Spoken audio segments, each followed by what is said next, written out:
On behalf of Brian and myself, I'm honored to acknowledge that we are currently recording on the traditional land of the Anishinaabe. The Anishinaabe include the Ojibwe, Odawa, and Potawatomi nations, collectively known as the Three Fires Confederacy. CFS Counseling and Wellbeing and United Way Simcoe Muskoka respect Indigenous history and culture and are dedicated to moving forward in the process of reconciliation with all First Nation, Métis, and Inuit people. Welcome to Resilience Rising, the show that shatters poverty myths, sparks optimism, and fuels innovative change through community-inspired discussions. I'm Amanda Fellows, Manager of Community Programs at CFS Counseling and Wellbeing. And I'm Brian Shelley, the Chief Philanthropy... Oh, can we shoot? That's the first step. Sorry, Patrick. Yeah, it's early. It's fine. Sorry. It's because you stumbled. I know. That's what I was going to say. I stumbled. Just recovered, though. You recovered much better than I did.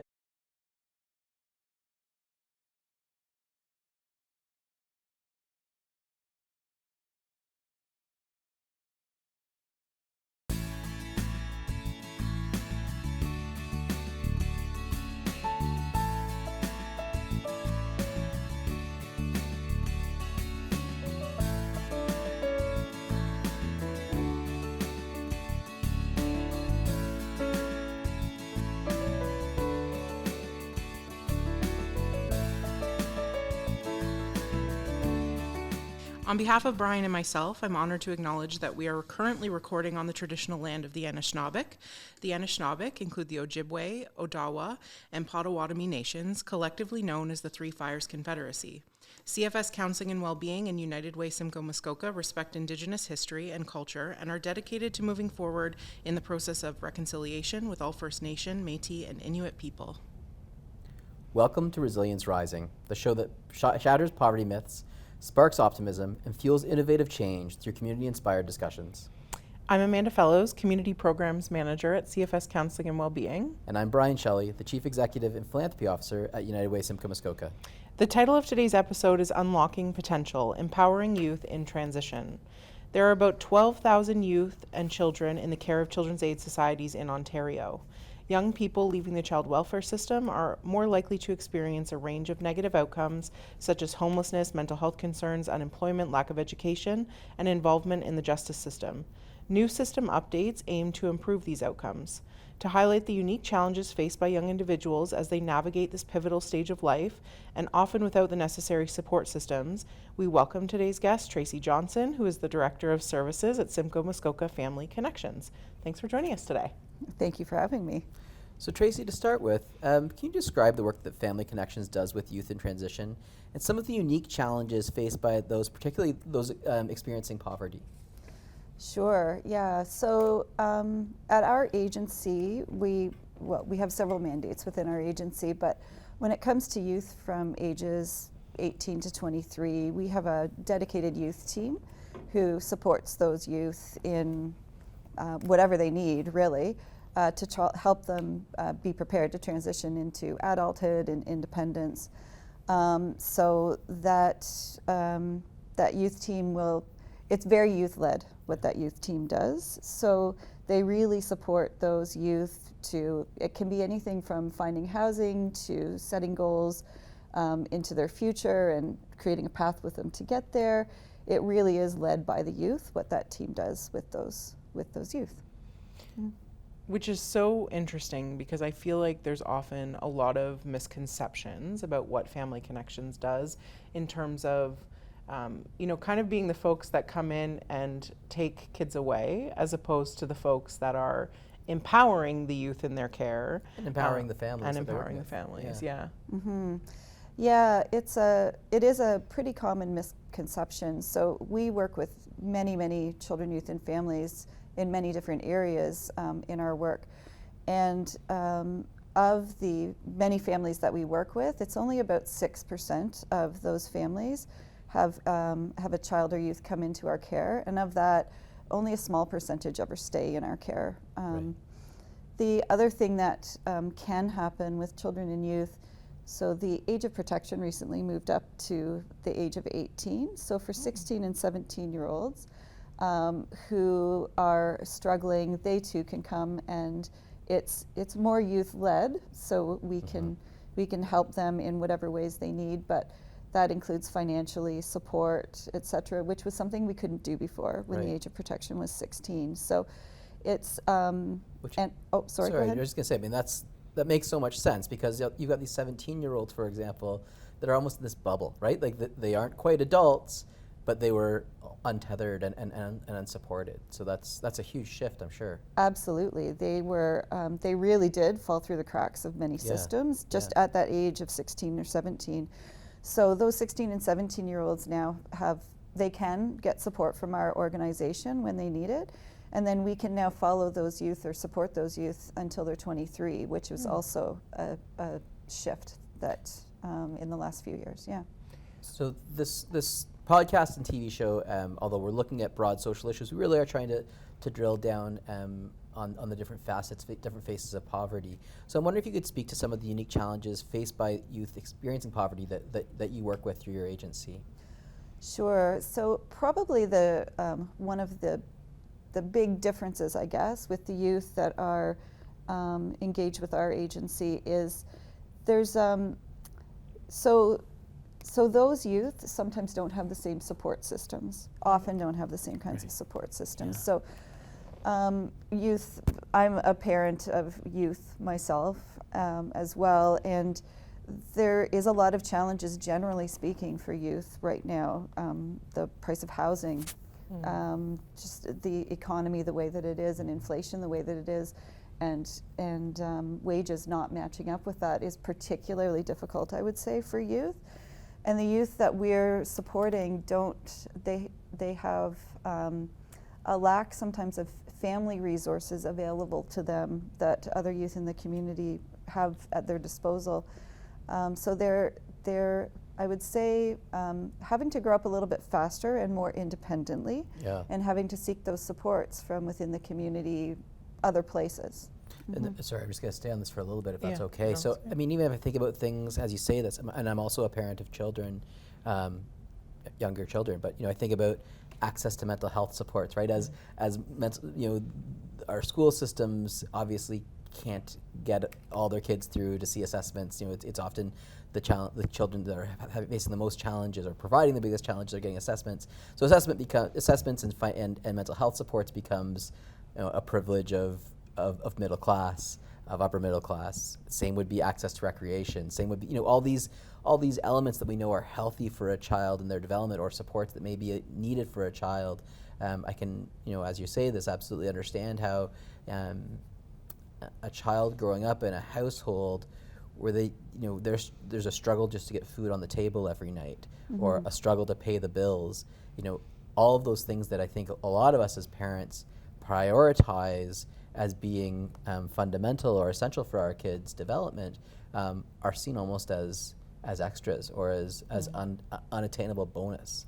Absolutely, and that's one of the things that our staff who are supporting these youth do.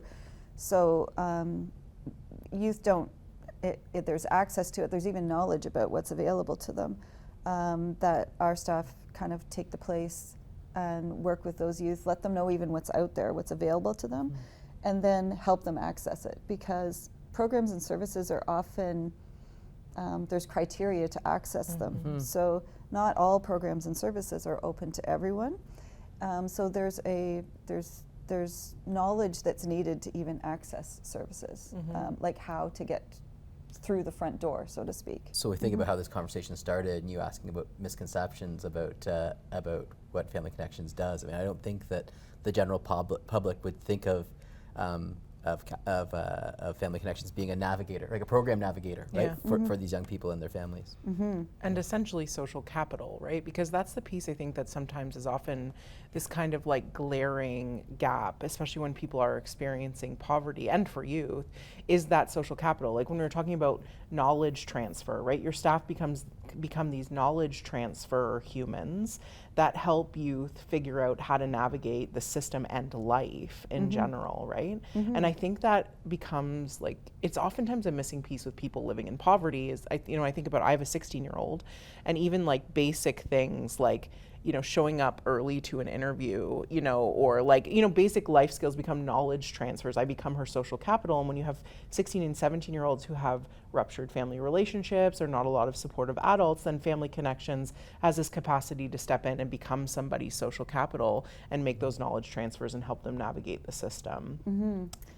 Yeah, and the system, and just some of those basic things that we don't think about with our children and or youth that we're supporting in life. So we do things like financial literacy. So that's something that you kind of do with your kids as they're going through this stage of life, how to save money, Right.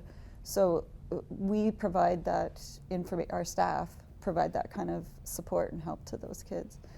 The other real focus that we have with youth is building connections. Yeah. Because we can do this for a period of time, but we too have a mandate when we were talking about accessing supports and services. So we can provide financial support and these other kinds of supports, but only until that youth turns 23.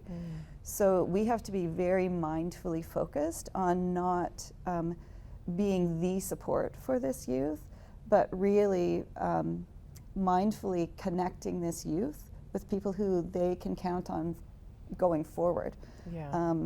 So that we don't actually create a dependency on us and our system, because that's not helpful for that youth to be moving toward independence. Certainly speaks to the rebrand from Children's Aid Society to Family Connections, right? Yeah.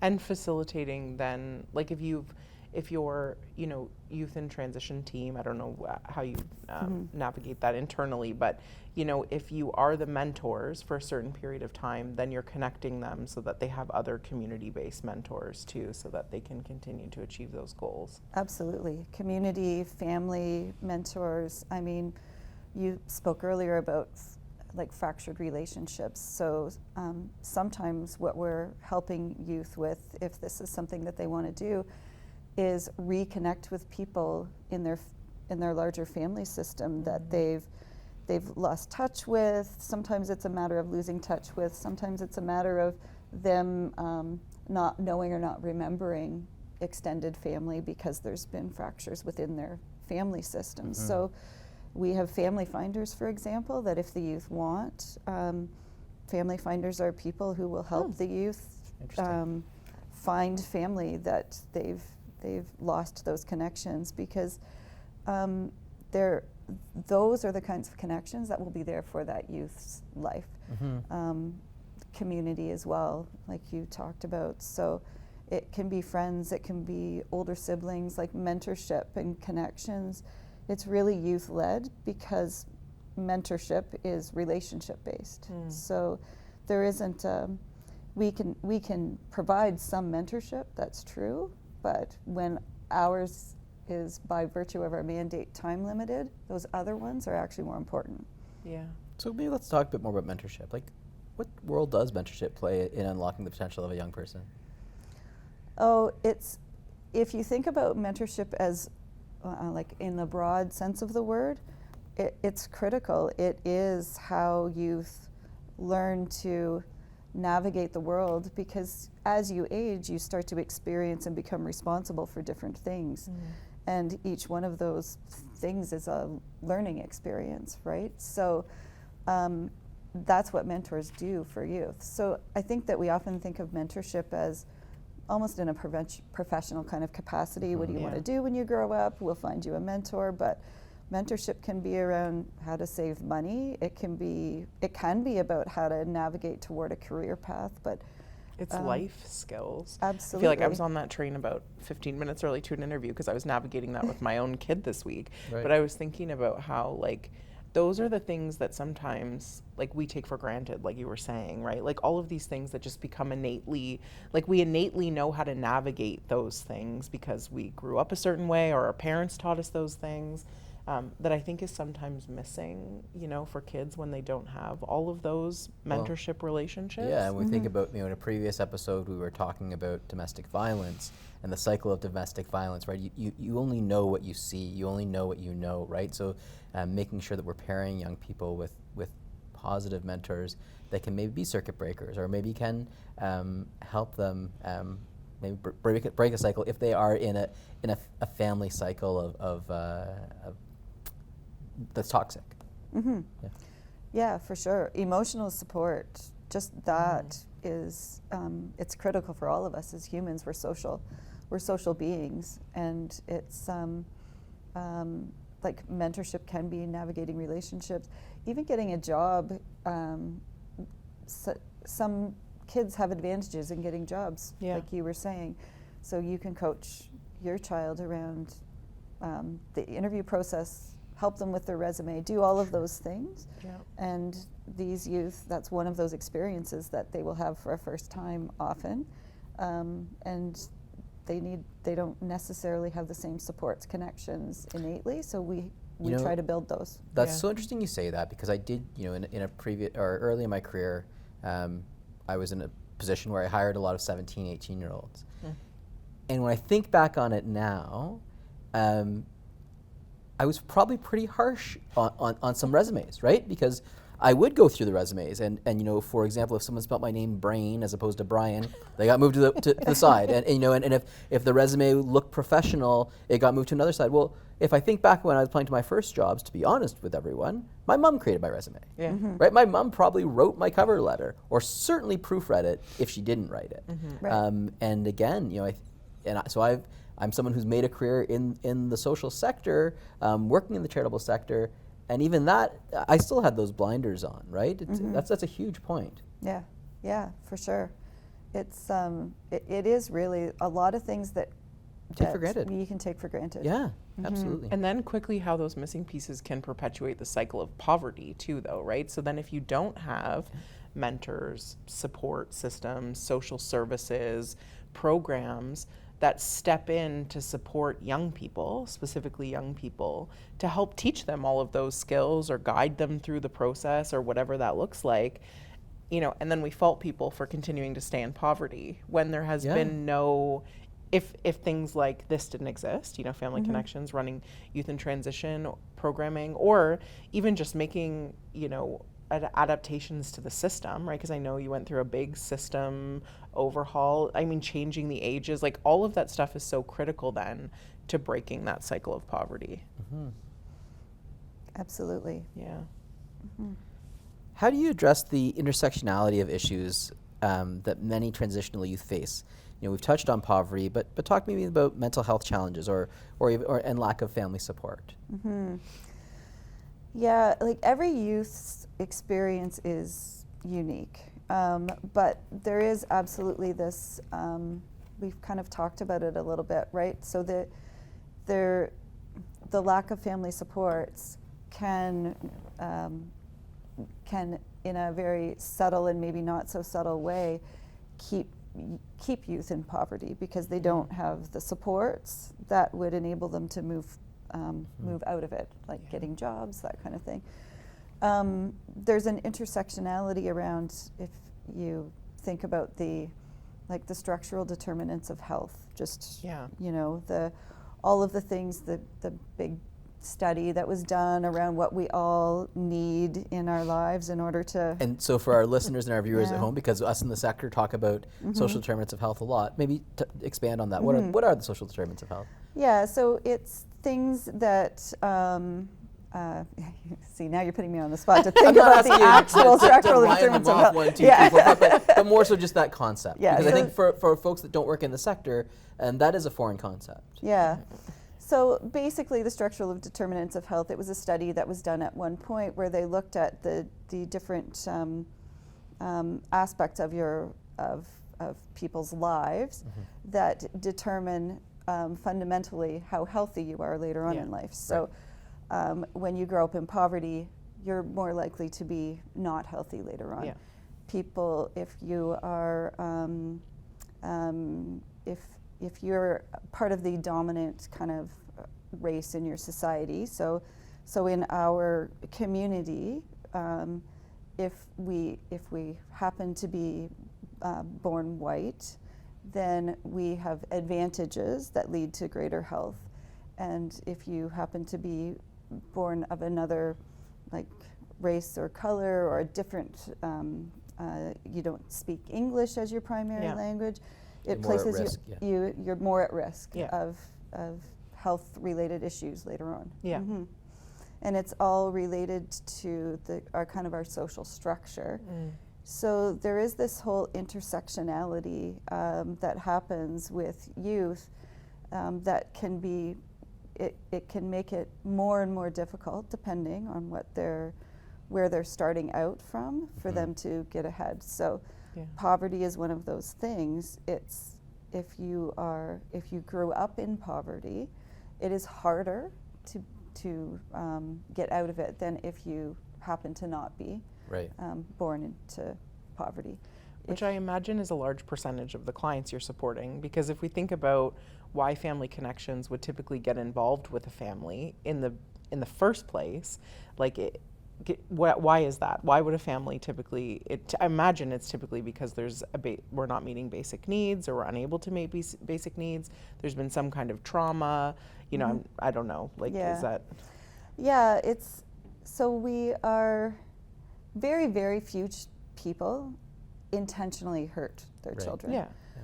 Most of the time we're getting involved because there has been something that has happened that has led to parents being unable to effectively care for their children. Yeah. So parents who experience trauma early in their lives, often then that trauma results in things like addictions or mental health issues, and those things then really compromise someone's ability to care for their children. It is very, very rare, if ever, where I have known of a situation where somebody was with intent harming their children. Right. It's not usually intentional. And that even, I would say that even applies to things like where you would think of it being intentional, like physical discipline and that kind of thing. That is often what people learned. Right.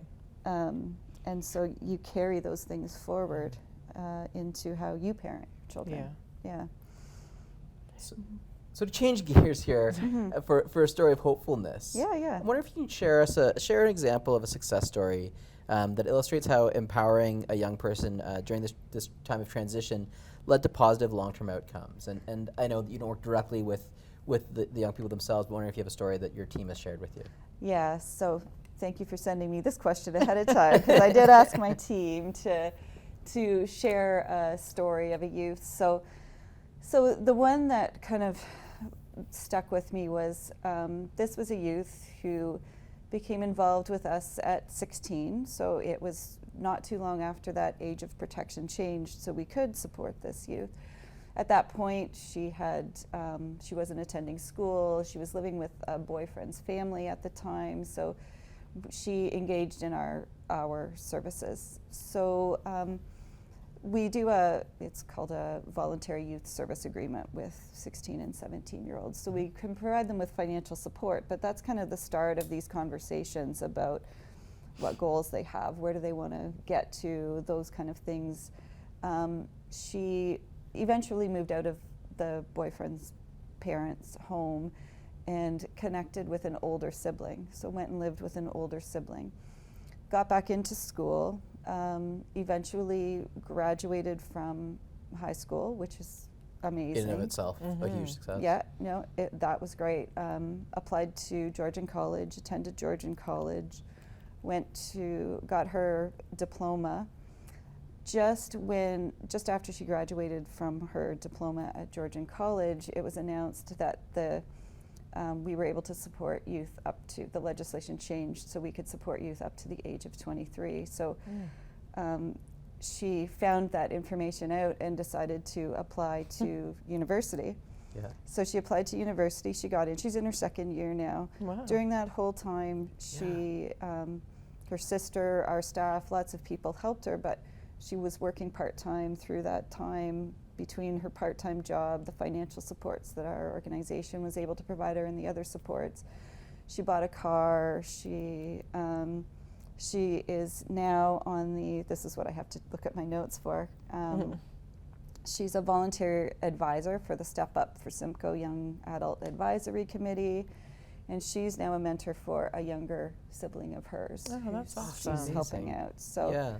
so yeah, and there's lots of great stories like that. Yeah. And if those legislation changes hadn't have happened, we wouldn't have been able to help her at 16, and then we wouldn't have. She may not have had that Yeah. opportunity to apply for university when the age changed again, and we Yeah. were able to continue to support her up till age 23. It is pretty awesome to actually have a conversation where we're celebrating a legislative change. Yeah. That's for the better. That's actually ended up helping Absolutely. vulnerable folks. And what a wonderful story. And you know, every step along the way, you know, the story just gets better. Yeah, Yeah. absolutely. Yeah, it was it was a great change. Yeah. Those youth, if you think about those 16, 17-year-olds, but even those early 20-year ranges, before that legislation change, we actually weren't able to help those Yeah.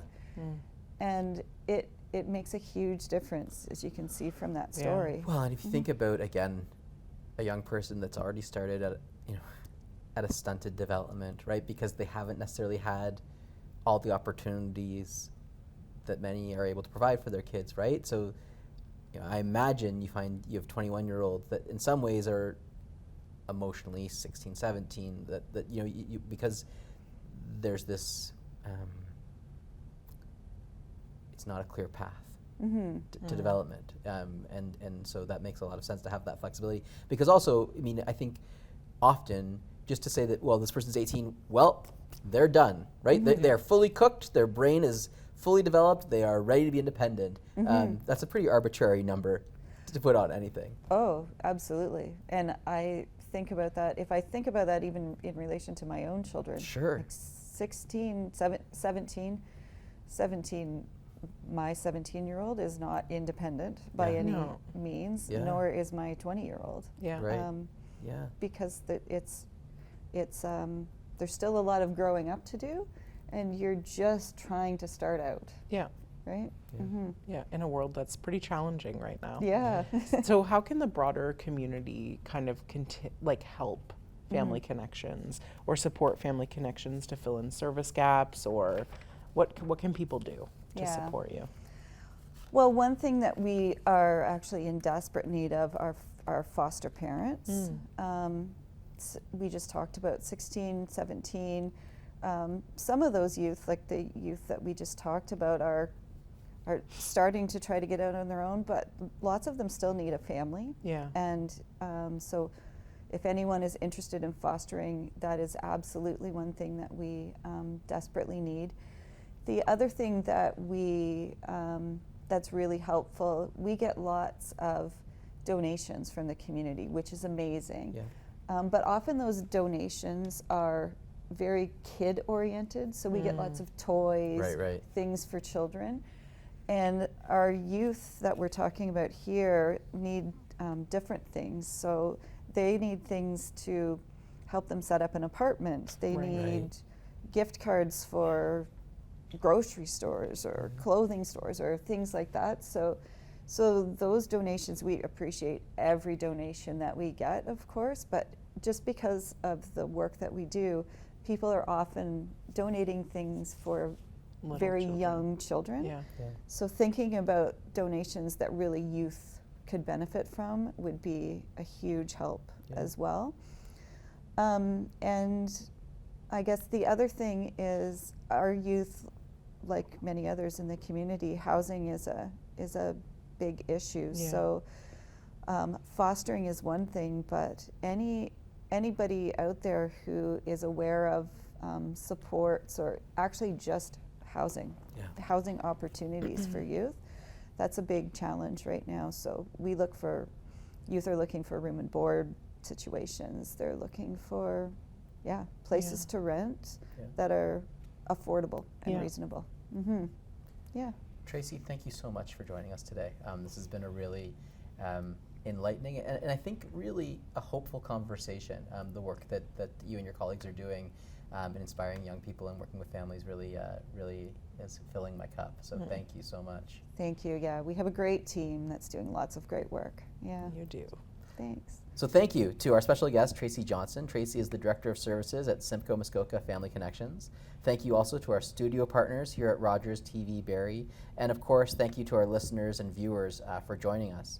In addition to being available on Rogers TV, Resilience Rising is available on our YouTube channels and also wherever you access your favorite podcasts.